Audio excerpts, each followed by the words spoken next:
Okay, so now you have your photos imported. You've narrowed them down by selecting them with the 1 star. You've edited them using the develop model. Now the next step is for you to organize and create a collection with them.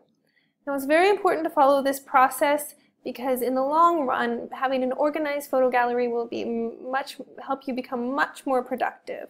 Okay, so now what we're going to do is go ahead and narrow them down to your favorite 1 stars, and that can be done by hitting, I think it's, let me click on it, it's Command L, which will turn on the filters, and that'll work if you have your selection rated. So I go to the right and hit the rated button, and to turn off filters you hit Command L, turn them back on you hit Command L, or you can go ahead to the right side to filters to your favorites. So I have these 3 favorites.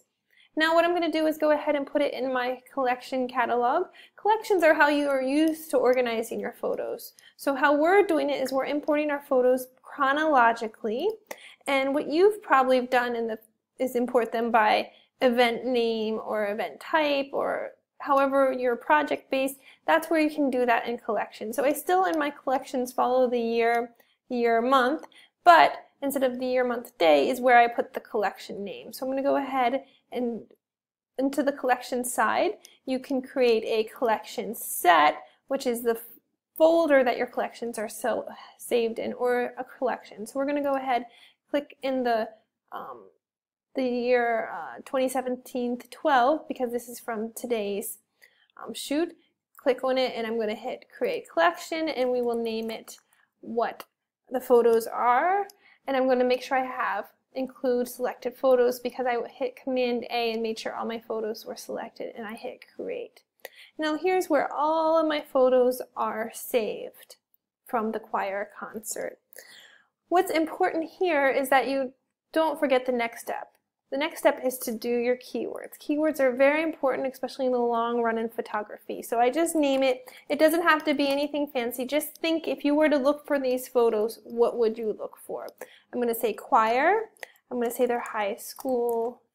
And I think that's how I'm going to leave it. That's all I need for these, because that's all it would need to be.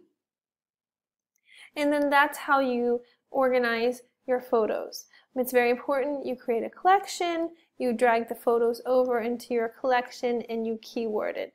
In addition, if you want to go a little bit advanced, you can put a caption about what the photo is. This is very, very helpful in the long run as well. I hope this helps. Use this section to put the folders similar to how you're used to renaming. Do not mess with this section where the folders are. It's the year, month, date. Keep everything chronological here and renamed accordingly. And another tip is I never delete data. Hard drives are cheap these days. It's easy to save all your images there, and it takes time to delete when you could be doing other things. And you never know when you're going to want to go back and find those photos. So I never delete. I just work out of my collections. So it's right there. There's my collections, and I can find all the best photos that I've taken. Hope this helps.